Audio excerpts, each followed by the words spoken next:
आप सभी साथियों का बहुत बहुत स्वागत है आपका अपना YouTube channel Mukesh sir official science मस्ती पे। आप लोगों ने बहुत कम टाइम में बहुत ज़्यादा चैनल को ग्रोथ करवा रहे हैं, मतलब प्यार दे रहे हैं चैनल के प्रति। इसके प्रति आप सभी का तहे दिल से आभार। तो चलिए आगे देखिए क्वेश्चन। आगे क्वेश्चन दिया हुआ है, ध्वनि की तीव्रता किस में व्यक्त की जाती है। ध्वनि की तीव्रता बेटा पूछ रहा है कि ध्वनि की तीव्रता को जो व्यक्त की जाती है आखिर कौन चीज में व्यक्त की जाती है, केकड़ा में व्यक्त की जाती है। तो आपको याद होगा कि हम लोग ध्वनि की तीव्रता को जो व्यक्त करते हैं वह किस में करते हैं, बेल में।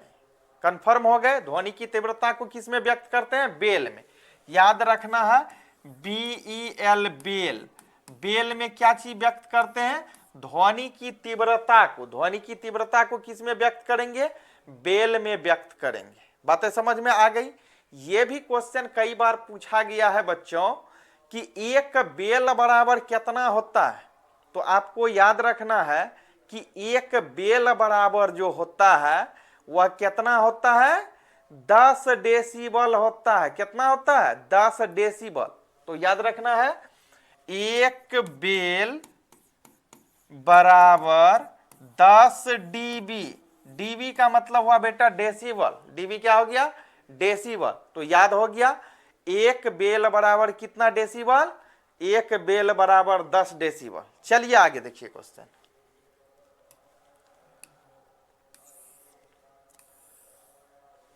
आगे क्वेश्चन दिया हुआ है, ध्वनि की तीव्रता आयाम, आवृत्ति हो गया, घनत्व हो गया, क्या था के अनुक्रमानुपाती, लेकिन स्रोत से दूरी के वर्ग के का हो जाएंगे, उल्टा हो जाएंगे।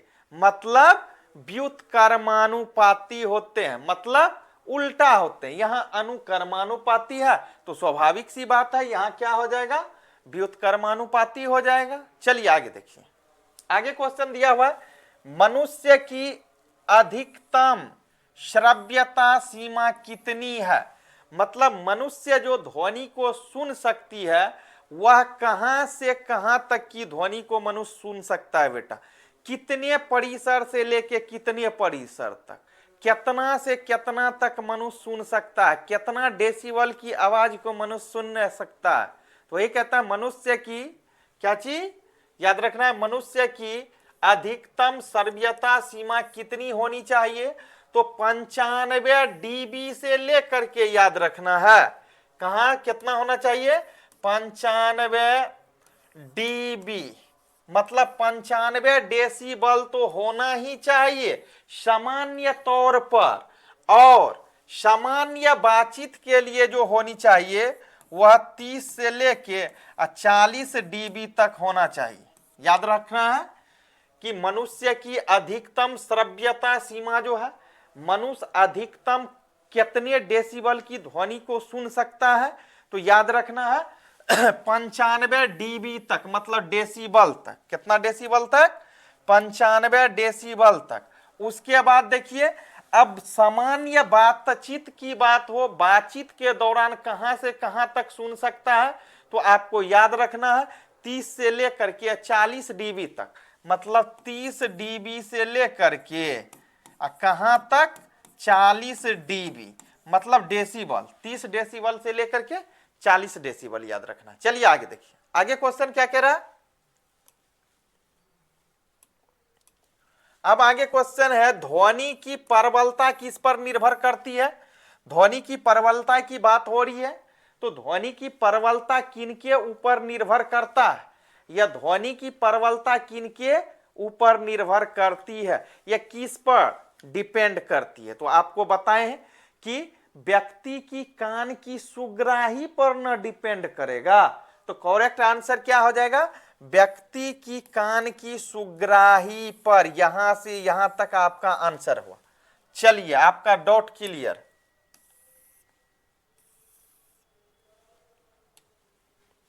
आगे क्वेश्चन दिया हुआ है, प्रतिध्वनि सुनने के लिए श्रोता एवं परावर्तन सतह के बीच कितनी दूरी होनी चाहिए।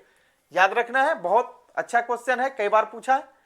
कह रहा है प्रतिध्वनि सुनने के लिए श्रोता एवं परावर्तन सतह के बीच की जो दूरी होनी चाहिए वह कितना दूरी होनी चाहिए, तो आपको पहले भी बताए हैं कितना, लगभग 16 मीटर से लेकर के कहां तक, 17 मीटर तक। तो करेक्ट आंसर याद रखना आपको 16.6 मीटर से लेकर के 17 मीटर के बीच होनी चाहिए, याद रखना है।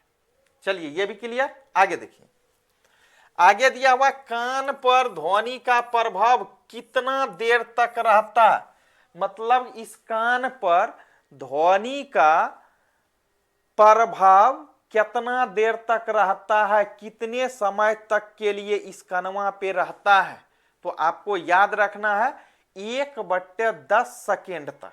याद रखना कितना, 1/10 सेकेंड, 1/10 सेकेंड।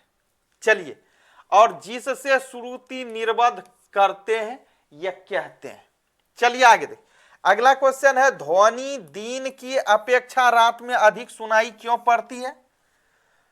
ध्वनि दिन की अपेक्षा रात को सुनाई क्यों पड़ती है अधिक, तो साइंस बताए हैं आपको, जिस समय हम बता रहे थे उस समय भी बताए थे, जिस समय थ्योरी बता रहे थे।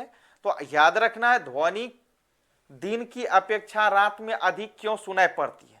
एक फैक्टर तो ये हो गया पहला कि बेटा वातावरण क्या होता है, शांत होता है, रात में वातावरण क्या होता है, शांत होता है। एक ये भी कारण होती है कि हमको ध्वनि काफी जल्दी सुनाई पड़ती है। काफी जल्दी का मतलब हुआ क्या, जल्द ही सुन लेते हैं। इसका कारण क्या, अधिक हो गया आवाज आती है, तो इसका कारण क्या कि वातावरण वहां की शांत होती है।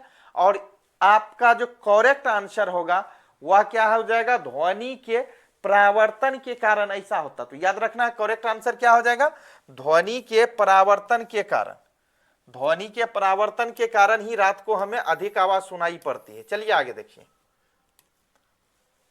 आगे क्वेश्चन है जब समान आयाम, कह रहा जब समान आयाम मतलब एक ही तरह के आयाम एवं आवृत्ति की दो ध्वनि एक साथ किसी बिंदु पर पहुंचती है तो वह पुनः वितरित हो जाती है।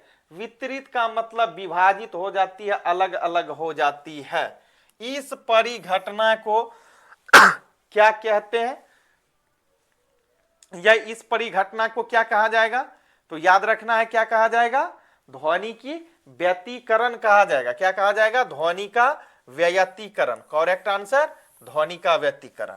आगे देखिए, कहता जो गैस जितनी हल्की होगी, अब क्या रहा, जो गैस जितनी हल्की होती है, या बेटा जो गैस जितनी हल्की होगी उसमें ध्वनि की चाल उतनी ही क्या होगी, उसमें ध्वनि की चाल उतनी ही अधिक हो जाएगी। क्या हो जाएगी, अधिक होगी। याद रखना क्या होगी, अधिक होगी।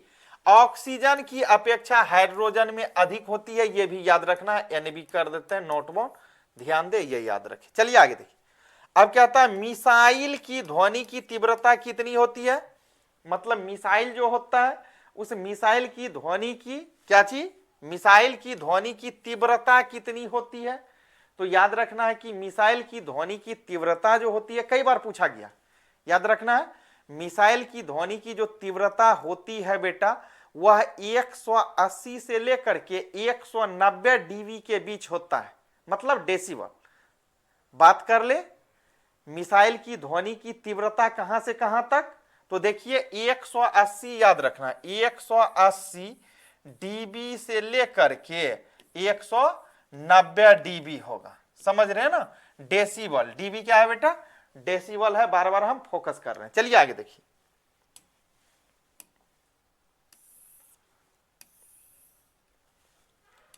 आगे क्वेश्चन दिया हुआ सोते हुए आदमी को जगाने के लिए कितनी ध्वनि तीव्रता की आवश्यकता पड़ती है। मतलब कोई व्यक्ति सोया हुआ है, कोई आदमी सोया हुआ है। याद रखना जब कोई व्यक्ति सोए हुए होता है, जब कोई व्यक्ति सोया रहता है तो उस समय उस व्यक्ति को जगाने के लिए ना बेटा हमें जो ध्वनि की तीव्रता की आवश्यकता होती है वह 50 डीबी, याद रखना है। कितना डीबी? 50 डीबी। कितना डीबी? 50 डीबी। मतलब किसी को जगाना है, कोई आदमी गहरी नींद में सुतल है आ ओकरा जगैना, कोई व्यक्ति गहरी नींद में सुतल है आ उसको जगाना है, तो कितना डेसिबल चाहिए ध्वनि? याद रखना है 50 डीबी, मतलब 50 डेसिबल। चलिए आगे देखिए। आगे दिया वायु यदि ध्वनि की दिशा में बह रही है। अब कहता है वायु यदि ध्वनि के दिशा में बह रही है, मतलब आवाज जिधर जा रही है उसी डायरेक्शन में ध्वनि, सॉरी, आवाज जिस डायरेक्शन में जा रही है उसी डायरेक्शन में हवा भी चल रही है, बह रही है। तो वही कहता है यह वायु यदि ध्वनि की दिशा में बह रही है तो ध्वनि चाल एवं तीव्रता, तो उस समय ध्वनि की चाल और तीव्रता क्या हो जाएगी? तो उस समय ध्वनि की चाल भी बेटा बदल जाएगा और ध्वनि के तीव्रता भी, मतलब दोनों अधिक हो जाएगी। बात याद रहेगी। चलिए आगे देखिए। आगे दिया हुआ पानी के अंदर ध्वनि की रिकॉर्डिंग किस यंत्र से की जाती है? क्वेश्चन पूछ सकता है यह किस यंत्र के द्वारा पानी के अंदर ध्वनि की रिकॉर्डिंग की जाती है, यह ध्वनि को रिकॉर्डेड की जाती है। तो याद रखना है हाइड्रोफोन के माध्यम से ऐसा होता है, आपको पहले भी बताएं। तो करेक्ट आंसर आपका जो होगा हाइड्रोफोन। क्या चीज? हाइड्रोफोन।